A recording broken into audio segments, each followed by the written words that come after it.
இந்த விஜய் டிவி புகழ்னு இன்விடேஷனில் போட்டு என் ஒய்ஃபு சீரியஸாகவே ஏதோ என்னை விஜய் டிவி சிஇஓன்னு நினச்சினுக்கிறான். ஒரு 2 மாதம் முன்னால் என்கிட்ட கேட்டான், ஏங்க பிக் பாஸுக்கு நீங்கள் போங்களேன்னு. நான் அவன் நினச்சின்னு இருக்கா, நான் நினச்சா போயிடலான்னு. நீங்கள் தாங்க ஜெயிப்பீங்க அப்படின்னா. அது மோட்டிவேஷன் இல்லை, ஒரு எதிர்பார்ப்பு. 100 நாள் நம்ம தொல்லை இல்லாமல் அங்கே இருக்கலான்னு. அதுவும் இல்லாமல் நான் கொஞ்சம் சோம்பேறி. குடித்த டம்ளர் கூட எடுத்து வைக்க மாட்டேன். சாப்பிட்டு தட்டிலேயே கை கழுவேன். அவளுக்கு என்னென்னா உள்ளே அனுப்பிச்சிட்டு அங்கே உள்ளே போயிட்டால் யாராக இருந்தாலும் டாய்லெட் அவங்களே தான் வாஷ் பண்ணணும், பெருக்கி மாப்படிக்கணும், வெசல் வாஷ் பண்ணணும். நான் படுற கஷ்டத்தை இவன் வீட்டில் சோஃபாவில் உட்காந்து சௌகரியமாக பார்க்கணுன்னு நினச்சிருக்கான். போகல. ஆனால் அவளே 1 மாதம் கழித்து வந்து, நல்ல காலங்க நீங்கள் போகல, நாங்கள் அப்பப்போ ஆம்பளை பொம்பளை கட்டி பிடிச்சிக்கிறாங்கன்னா. அப்போ தான் நான் யோசித்தேன், போயிருக்கலாமோன்னு. இல்லைங்க, நமக்கு அந்த ஆசை இல்லை, பட் அவங்க பண்ணால் நம்ம ஒன்றும் பண்ண முடியாது. என்ன இருந்தாலும் எஃபெக்ட் ஒன்று தானே, அது முடிஞ்சு போச்சு. ஐயா சொல்லும்போது சொன்னாங்க, வாட்ஸ்அப்பில் நிறைய பேர் வாட்ஸ்அப்லேயே வாழலாம், ரொம்ப கஷ்டமாக இருக்குது. காலையில் இருந்து 70 பேர் குட் மார்னிங் போடுறாங்க. நம்ம பார்த்துட்டோன்னா ஃபோன் அடித்து கேட்குறான், பார்த்தியே ப்ளூ கோடு தெரியுது, ஏன் திருப்பி குட் மார்னிங் போடலன்றான். நம்ம எல்லாருக்கும் குட் மார்னிங் போட்டு எப்போ ஆஃபீஸுக்கு போகிறது? இந்த பயமுத்துறா உண்மை எனக்கு வந்திருக்கு.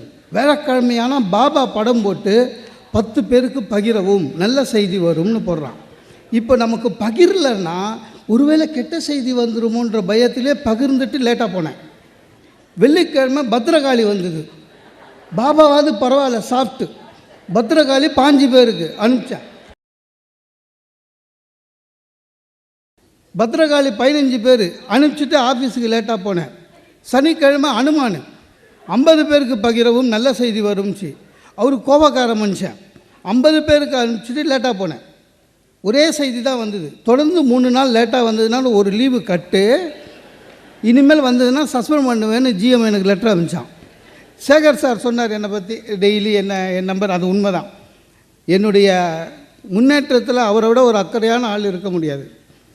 ஒரு நாள் ரொம்ப திட்டி கூப்பிட்டாரு, என்ன நினச்சிட்டு இருக்கீங்க நீங்கள், ஒரு ஃபோன் வந்தால் சரியாக எடுக்க மாட்டிங்களா, ஒரு ஃபிலிம் டைரக்டர் உங்களை வந்து 3 நாளாக தேடின்னு இருக்கார், ஒரு நல்ல கேரக்டரில் நடிக்க வைக்கணும் உங்களேன்னு என்ன உயிரை வாங்குறாரு, அவர் லைனில் வந்தால் போங்க. சேகர் சார் இன்னொன்று சொன்னார், நீங்களும் சிவகார்த்திகேயன் மாதிரி வரணும்னு. அவர் ஆசை, நம்மளுக்கு ஆசை விடுதா? உடனே அப்படி பார்த்துனா சரி போயிட்டு சிவகார்த்திகேயன் மாதிரி ஆயிடலாம் அவர் அப்படி தான் சொன்னார். கேரக்டர் நல்ல கேரக்டரு, சிவகார்த்திகேயன் மாதிரி. நான் யோசனை பண்ணி, எனக்கு சில விஷயங்களுக்கு சில பேர் குரு. இப்போ சினிமான்றதுனால எனக்கு இதுலேயும் குரு நம்ம ஞானசம்பந்தன் சார் தான். ஏன்னா அங்கேயும் அவர் தான் சீனியர். நான் அவர் சீரியஸாக எவ்வளோ பிஸியாக இருந்தாரோ பாவம். ஒரு டைரக்டர் கூப்பிட்றாரு, போகலான்னு இருக்கேன் சார், எப்படி பேசணும், கால் ஷீட்னா என்ன, எனக்குன்னு கேரவன் தருவாங்களா, எல்லாம் கேட்குறேன். அவரும் ஏதோ சொன்னார் பாவம். போய் பார்த்தேன் டைரக்டரை. ஆனால் சும்மா சொல்லக்கூடாது, நம்மளாம் என்ன பேசுகிறோம், அவங்க பேசுவாங்க பாருங்கள். மேடத்துக்கு தெரியும், லட்சுமி மேடத்துக்கு. ரொம்ப நல்லாயிருக்கும், ரொம்ப நல்லாயிருக்கும் சார். நீங்கள் கதை ஃபஸ்ட்லேருந்து எண்டு வரையும் ட்ராவல் பண்ணுறீங்க, ஹீரோயின் கூடயே ட்ராவல் பண்ணுறீங்க. சரிங்க சார். நான் கதையே ட்ரெயினில் தான் ஆரம்பித்து ட்ரெயின்லேயே போகுது. சரிங்க சார். நான் கடைசி சீன் வரையும் நீங்கள் இருப்பீங்க. சரிங்க சார். நான் அப்புறம் கேட்டேன், சார் நான் ஹீரோக்கு என்னவா வேணும் சொல்கிறேன். இல்லை ஹீரோ இது சார் ட்ரெயினில் போகுது சார், ஹீரோவும் ஹீரோயினும் கீழ் பர்த்தில் இருப்பாங்க, நீங்கள் அப்பர் பர்த். இது ஃபஸ்ட்டு படத்துலேயே அப்பர் பர்த்தில் இருப்பீங்க. சரிங்க சார். கடைசி வரையும் கண்ணு மூணா மாதிரியே இருப்பீங்க, தூங்குற மாதிரியே இருப்பீங்க. இதுக்கு நான் நடிக்கவே வந்திருக்க வேணாம். இந்த புராண படத்தில் பிள்ளையார வேஷம் போடுறவன் பாவம், ஏன்னா நான் தான் நடித்தேன்னு சொல்லவே முடியாது. அந்த மாதிரி தூங்குறதுக்கே எதுக்குன்னு சில நல்ல உள்ளங்கள் நம்ம பேச்சை வந்து யூடியூப்பில் ஏற்றி விட்ருவாங்க. பார்த்துக்கிறீங்களா? எனக்கு யூடியூப்பில் போட்டதெல்லாம் ஏதோ என் பேச்சை விரும்பி கேட்டு போட்டவங்க. அவங்க பண்ணுற ஒரு தப்பு என்னென்னா, தலைப்பை அவங்களே போட்டுடுறாங்க. திடீர்னு பார்க்குறேன் பொண்டாட்டிக்கு பயப்படாதவன்னு என் ஃபோட்டோ போட்டு வச்சுக்கிறான். அது என் ஒய்ஃபு இந்த மாதிரி எப்போ பேசுனேன்னுச்சு. நான் இல்லைம்மா, நான் ராவணனை பற்றி சொன்னேன். ராவணன் உண்மையிலே வீரன், ஏன்னா ஒய்ஃபுக்கு பயப்பட மாட்டானே, அதானே உண்மை. அது சொன்னேன். சார், வாழ்க்கையில் பயம் இருக்கணும்.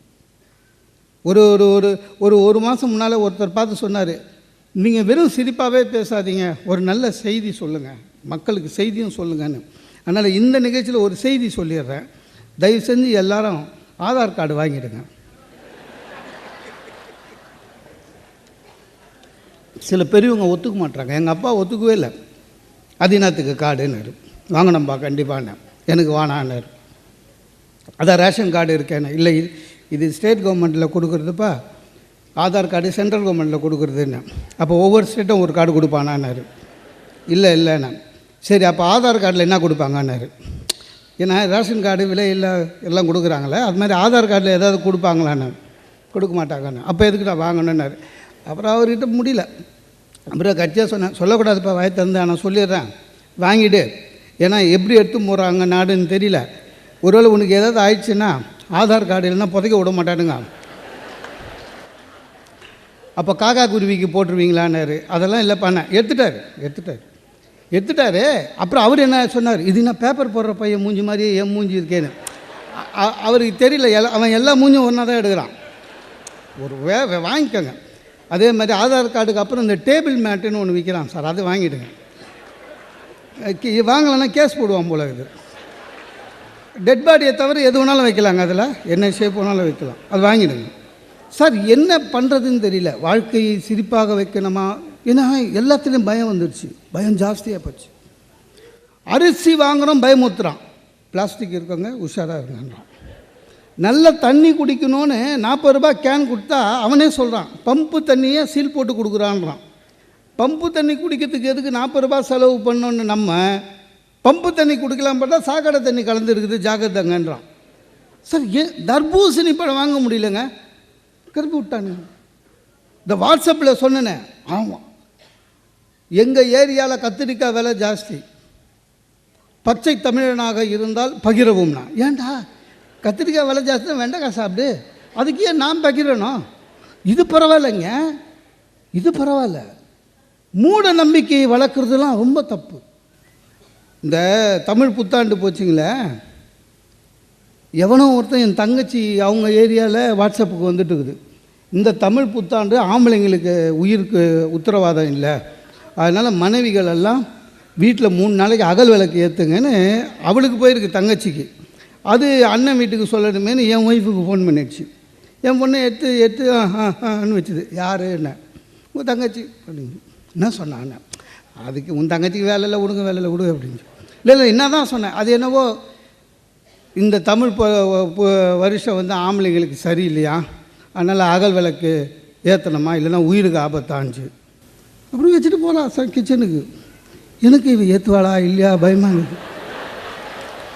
அப்புறம் நான் போய், நீ ஏற்றுவல்ல அப்படின்னா. ஏன் அப்படின்னா, இல்லைம்மா சொல்லிட்டேன். நீங்கள் வேறங்க, உங்கள் தங்கச்சி சொல்லி எது நடந்துருக்குது அப்படின்னு. எனக்கு என்னென்னா, மூட நம்பிக்கையாக இல்லைன்னு செக் பண்ணுறதுக்கு நான் தான் மாட்டினேன். அப்புறம் வேறு வழி இல்லை, எனக்கு வேர்த்துடுச்சு. அப்புறம் மெதுவாக செல்ஃபோன் எடுத்துன்னு மொட்டை மாட்டிக்கு போய் என் தங்கச்சிக்கு ஃபோன் பண்ணி, ஏண்டி ஒய்ஃபு தான் ஏற்றணுமா இல்லை அவங்கவுங்களே ஏற்றிக்கலாமா அப்படின்னு. இல்லைங்க, உயிர் எந்துங்க, ஒய்ஃபு தான் அப்படியே ஏற்றுக்கலாமான்னு. ஒன்றும் பண்ண முடியாது. ஆனால் முன்னெல்லாம் கோயிலில் விக்கிரகத்தை பார்த்தா முருகராக பார்த்தோம் சார், இப்போ அதுவும் முடியல. இப்போ கோயிலுக்குள்ளே போய் விக்கிரகத்தை பார்த்தா ஒரிஜினலான்னு பார்க்குறோம். 581 சிலையை ஆட்டை போட்டுன்னு போயிருக்கான். பிரச்சனை எப்படி வரும்னு தெரியல. ஒன்றுங்க, ஐயா சொன்னது தான், கோபப்படுறதை நிறுத்திடுங்க, மகிழ்ச்சி அதுதான். வள்ளுவர் சொல்லியிருக்கார். நானும் அப்பப்போ வள்ளுவர் சொன்னார், வாசிக்கு சொல்லி ஏதோ சொல்லணும். வள்ளுவர் சொல்லியிருக்கார், கோபத்தை விடுபவன் யாரோ அவன் துறவிக்கு சமம், வள்ளுவர் சொல்லியிருக்கார். அதனால தான் பார்த்தீங்கன்னா இப்போ சில சாமியாரெலாம் எவ்வளோ கேஸ் போடுங்க, கோச்சிக்கவே மாட்டான், சிரிச்சா மாதிரியே வரான் கோர்ட்டுக்கு. அன்றைக்கி ஒரு சாமியார் கோர்ட்டுக்கு வரான், காந்தி சார் தெரியும், ஜட்ஜுக்கு ஆசீர்வாதம் பண்ணுறான் சார், மங்களம் உண்டாகட்டும்னு. ஜட்ஜில் சாமி உங்கள் மேலே போட்டிருக்க சார்ஜிட்டே அதான், ஆசிரமத்தில் மங்களம் உண்டாயிட்டாங்களான்னு.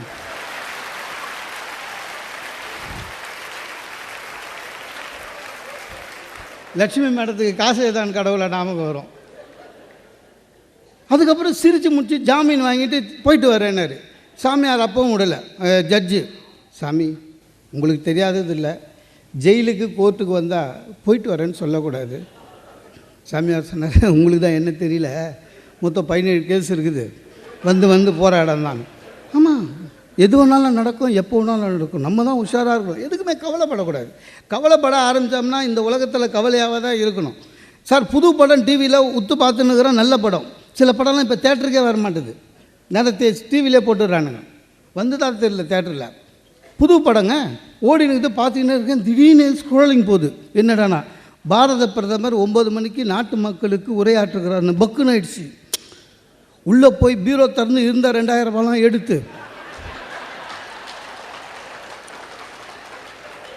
ஆமாங்க இதே மாதிரி தான் அன்றைக்கி 9 மணிக்கு தான் பேசினார். உள்ளே 2000 ரூபாய் இருக்கிறதெல்லாம் எடுத்து பர்ஸு உள்ளே இடுக்கி வச்சது. அப்புறம் ஒய்ஃபுக்கிட்டேருந்து வாங்கி என் பையனுக்கு போன மாதம் பர்த்டேக்கு 2000 ரூபாய் கொடுத்தா, உண்டியில் போட்டு தான் உண்டியை உடச்சிட்டான்.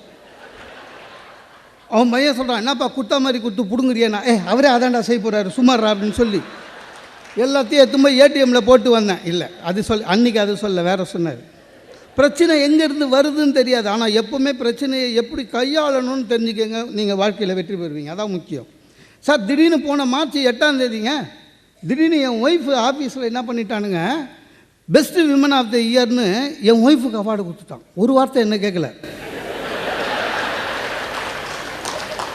அப்புறம் தான் விசாரித்தேன், ஒன்றும் இல்லை, அவங்க ஆஃபீஸில் 40 லேடிஸு, வருஷம் ஒருத்தருக்கு ரொட்டேஷனில் கொடுக்குறான்.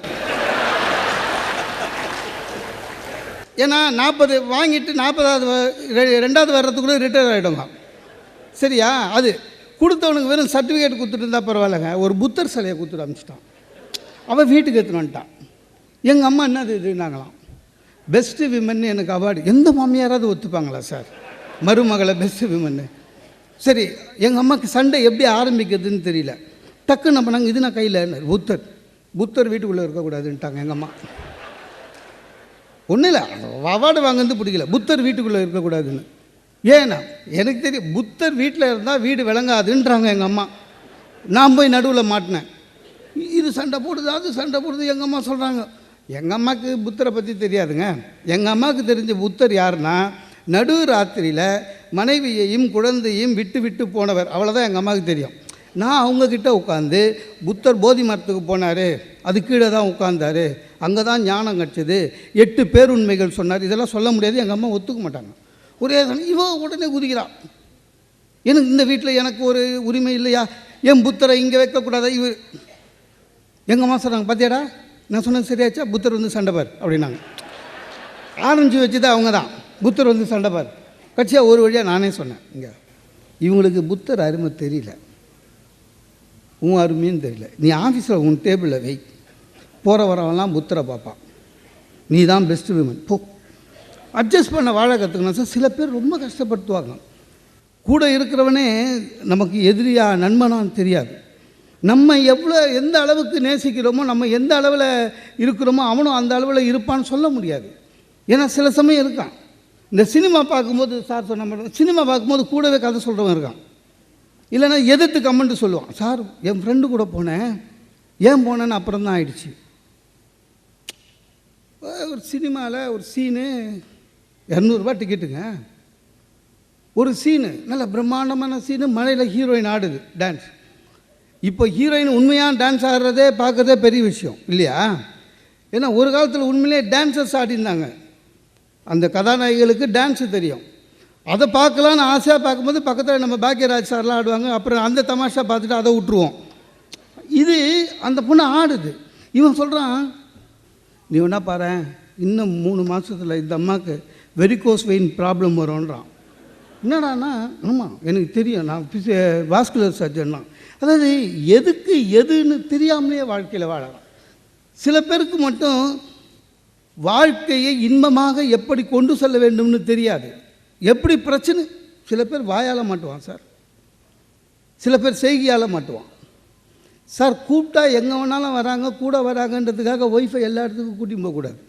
அதுக்குன்னு ஒரு வரமுறை இருக்குது. லக்ஷ்மி மேடத்துக்கு என் மேலே லைட்டாக கோவம் இருக்குது, எனக்கு தெரியும்.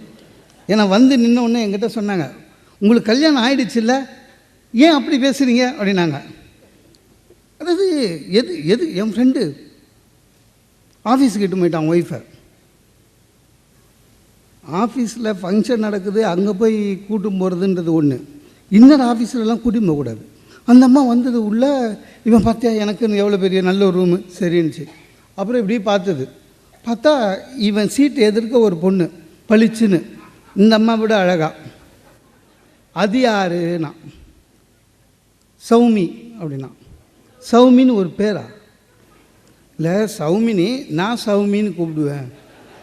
முடிஞ்சதத்தோட அவனுக்கு அன்றைக்கி சந்திராஷ்டமம். வேறு யார் எப்படி கூப்பிடுவேன்?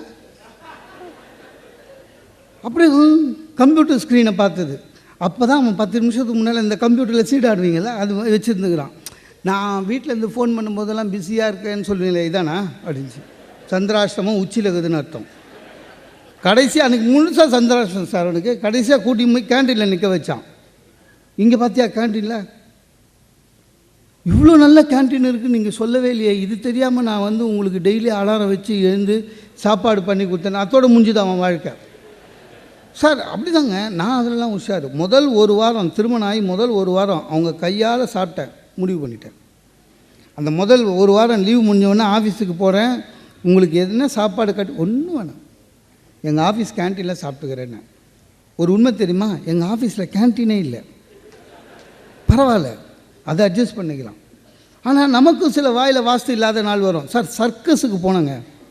சர்க்கஸில் போய் பார்த்துன்னு இருக்கேன். சர்க்கஸில் ஒரு நிகழ்ச்சி நடக்குது. என்னென்னா, ஒரு ஆள் வட்டமான ப்ளைவுட்டில் அவனை நிற்க வச்சு அந்த இது சுற்றுது. அவ்வளோ தூரத்தில் ஒரு பொண்ணு கருப்பு துணி கட்டி கத்தி அடிக்குது. அந்த கத்தி படவே இல்லை. அதை பார்த்தோமா, கைத்தட்டினமா, வந்தமான்னு இருக்கணும். ஆனால் நமக்கு அன்றைக்கி டைம் சரியில்லை. நான் ஏற்கனவே ஒரு 2 சர்க்கஸ் கம்பெனி வச்சு நட்டம் என் ஒய்ஃப்கிட்ட சொன்னேன், இந்த மாதிரி கஷ்டமான விளையாட்டுலாம் எப்படியுமே சர்க்கஸில் ஹஸ்பண்ட் அண்ட் ஒய்ஃப் தான் போடுவாங்க, அப்போ தான் ஜாகிரதையாக இருப்பாங்கன்னு சொன்னேன். அது என் ஒய்ஃப் சொல்லுது, இல்லைம்மா உங்களுக்கு தெரியுமா, கண்டிப்பாக கிடையாது. ஏன்னு, உண்மையிலேயே அது ஒய்ஃபாக இருந்ததுன்னா இந்நேரம் 6-7 கத்தி இறங்கியிருக்கோம் உள்ளச்சு. நல்ல காலம் நான் சர்க்கஸில் வேலை செய்யலை, இல்லைன்னா நம்ம நிலைமை என்ன? எல்லாமே நாம் என்ன நினைக்கிறோமோ அதையே வாழ்ந்து காட்ட வேண்டும். நம்மளுடைய வாழ்க்கை நல்லா இருக்கணும்னாக்கா மகிழ்ச்சி இருக்கணும். சார் நான் வந்து பெண்களை கேலி பண்ணுறேன், கிண்டல் பண்ணுறேன்னா சும்மா. நான் உண்மையிலே பெண்களை மதிக்கிறவன். அவங்கள மாதிரி புத்திசாலிங்க யாருமே கிடையாது, அவங்கள மாதிரி பொறுமையானவர்கள் யாருமே கிடையாது, அவங்கள மாதிரி திறமையானவர்கள் யாருமே கிடையாது. சார் கல்யாணம் பண்ணின்னு வரும்போது அவ்வளோ சாதுவாக இருப்பாங்க, பார்த்துக்கிறீங்களா? ஒரே மாதம் நம்மளை டேக் ஓவர் பண்ணுவாங்க, 3 மாதம் வீட்டையே டேக் ஓவர் பண்ணிவிடுவாங்க. அந்த சாமர்த்தியெல்லாம் வராதுங்க. நம்ம இன்னும் 10-15 வருஷம் ஆகுது, இன்னும் எவனாவது கேட்டால் வீட்டில் கேட்டு சொல்கிறேன்றேன். நம்ம ஒய்ஃபு நீங்கள் செய்யுங்க சார், நான் அவர்கிட்ட சொல்லிக்கிறேன்ட்டு. டிஃப்ரெண்ட் பார்த்தீங்களா? நம்மளுக்கு அது வரவே வராதுங்க.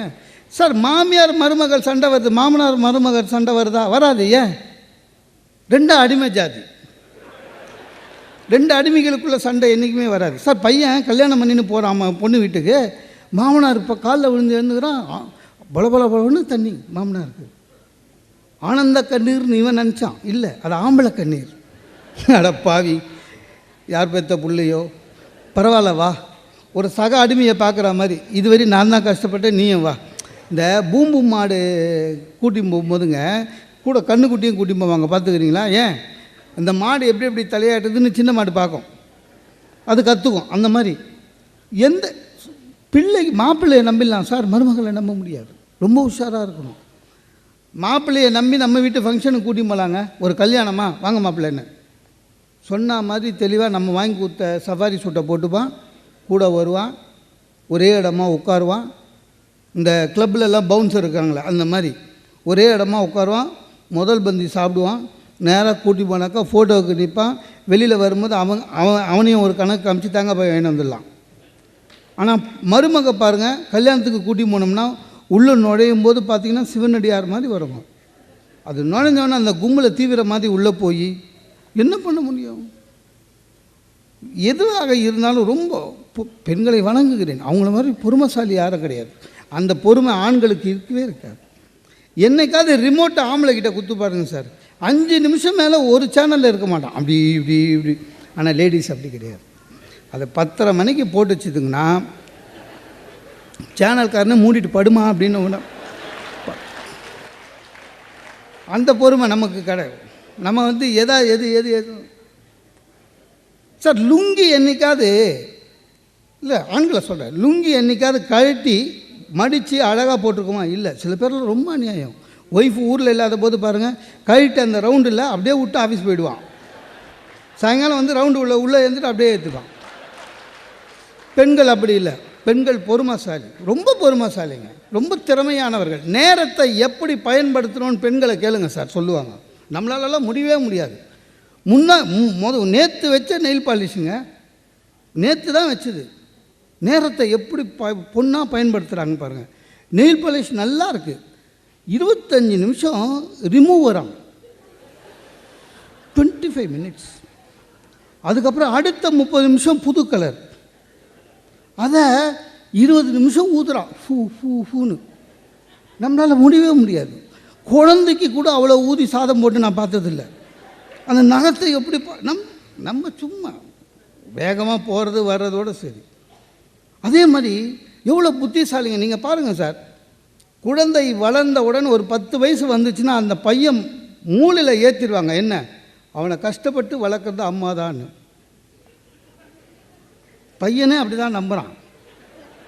அந்த நம்பிக்கையை பையனுக்கு கொடுக்குறது அம்மா. நம்ம பென்ஷன் வாங்கி அது வாங்கி பிஎஃப் வாங்கி கையில் கொடுத்து ஒன்றும் கிடையாது. ஆமாங்க, பையனுக்கு எது வேணும்னாலும் அவன் அம்மாவை தான் கேட்குறான். சிப்பி எங்க, சோப்பு எங்க, இது வேணும் அது வேணும், எல்லாம் அம்மா தான் கேட்குறான் பையன். நம்மக்கிட்ட ஒன்று தான் கேட்குறான், அம்மா எங்கன்னு. அப்படி மாற்றிடுறாங்க சார். பையன் நம்ம ஆஃபீஸில் இருக்கும்போதுங்க, எப்படியாவது சின்ன குழந்தை தான், ஆஃபீஸில் இருக்கும்போது எப்படியாவது அவனை தூங்க வச்சுட்டு 5 மணிக்கு வரும்போது அவன் தூங்கி எழுந்து பிரிஸ்காக எவ்வளோ வாலாட்டமோ ரெடியாக இருப்பான். வந்துட்டிங்களா ஆஃபீஸ்லேருந்து, இந்தாங்க குழந்தைக்கு வேடிக்கை காமிங்க. என்ன வேடிக்கை காமிக்குது? நம்ம குழந்தை தான். அந்த 8-9 கிலோ கையிலே வச்சுன்னு இருக்க முடியலங்க. அவனை கீழே விட்டு சோஃபாலே நடக்கிறான், கிறுக்கிறான். சரி, வெளியில் கூட்டி போய் வேடிக்கை காமிக்கலான்னு அந்த எதிர் வீட்டு ஆண்டி பாடுறா அப்படின்னு வேடிக்கை காமிச்சா அப்படியே நம்மளும் பழகிக்கலான்னு தான். ஆண்டி பாடுறான்னா ஓன்னு அழுகுறான். அவனுக்கு என்னென்னா வீட்டுக்குள்ளேயே அவங்க அம்மாவை கிட்டத்தில் பார்க்கணும், ஆனால் நம்ம மடியில் இருக்கணும். அந்த மூஞ்சை பார்க்கறதுக்கு அவனுக்கு போர் அடிக்கலைங்க. நம்ம எவ்வளோ நேரம் பார்க்குறது? எங்கே போனாலும் வேடிக்கை காமி. டாக்டர் வீட்டுக்கு போகிறேன், கொஞ்சம் அப்படியே குழந்தைக்கு வேடிக்கை காமிங்க. என்ன வேடிக்கை காமிக்குது டாக்டர் வீட்டில் அப்படின்னு நர்ஸை காமிச்சேன். அவன் அதை பார்த்து ஒன்று இன்னும் அழுகுறான். எதுக்கு? எதுவாக இருந்தாலும் சரி, ஒரு கல்யாண வீட்டுக்கு போனாலும் சரி, முதல் பந்தியில் நம்மளை சாப்பிட சொல்லுவாங்க. நம்ம மேலே இருக்கிற அக்கறை இல்லை, குழந்தை கையில் கொடுத்துருவாங்க. வேடிக்காமி நீ அவ்வளோதான். அவனை வச்சுன்னு கடைசி வரையும் அவனை வச்சுன்னு நம்ம தான் தவிக்கணும். எதுவாக இருந்தாலும் சில விஷயங்களை விட்டு விட வேண்டும், ரொம்ப கஷ்டப்படுத்தக்கூடாது. சில பேர் அந்த பண்பாடு இப்போ நாட்டுக்கு எது வேணும் அதை பார்த்து கம்பல் பண்ணக்கூடாது. எல்லாமே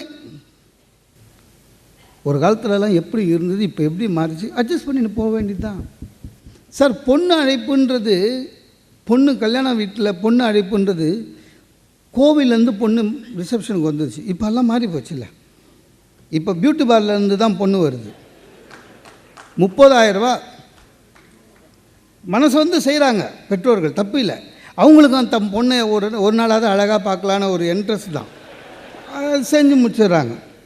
அப்படி தான் சில விஷயங்களை விட்டுவிட வேண்டும், சில விஷயங்களை கம்பல் பண்ணக்கூடாது. நிறைய பேர் வீட்டில் பார்த்தீங்கன்னா சாப்பாட்டுக்கு கூப்பிட்டு நம்மளை கம்பல் பண்ணுவாங்க, பார்த்துக்கிறீங்களா? நான் ஒருத்தங்கிட்ட மாட்டினேன், ஃப்ரெண்டு வீட்டுக்கு வா, எங்கள் ஒய்ஃப் அவ்வளோ நல்லா சமைப்பான், அவ்வளோ நல்லா சமைப்பான். சரின்னு என் ஒய்ஃபுக்கிட்ட வீரவசனம் வேறு பேசுகிறேன். என் ஃப்ரெண்டு சாப்பிட கூப்பிட்ருக்கான், மத்தியானம் சாப்பாட்டுக்கு வர மாட்டேன் அப்படின்னா போனேன். இந்த போன ஒன்று ஒரு 2 ஹவர் பேசியே கழுத்தறுத்தான். சாப்பாடு எப்போ போடுவாங்க, பசி பசி பசின்னு. அது வேறு அவன் ரொம்ப பில்டப் பண்ணியிருந்தான், என் ஒய்ஃப் அவ்வளோ நல்லா சமைப்பாங்கன்னு. உட்காந்தாங்க, பார்த்தா எந்த ஐட்டமும் எனக்கு தெரிஞ்ச ஐட்டம் இல்லை. இதில் வேறு நீ வெஜிடேரியனா நான் வெஜிடேரியனானு வேறு கேட்டான். நான் வந்து மட்டன் சுக்கா, சிக்கன் டிக்கா அந்த மாதிரி நினச்சிட்டு போனேன். கட்சியில் அந்த மாதிரி தட்டில் இது என்னங்க, என்ன இது குதிரைவாலி அரிசி இருந்துச்சு. நல்லது தான் அது, ஆனால் எனக்கு பழக்கம் இல்லை. குதிரைவாலி இது அப்படின்னா, இது சாமை வடை இருந்துச்சு. என் காதில் ஆமை வடைன்னு வந்தது. அப்புறம் அப்படி எப்படின்னு ஒன்றும் சாப்பிட்ற மாதிரியே இல்லை.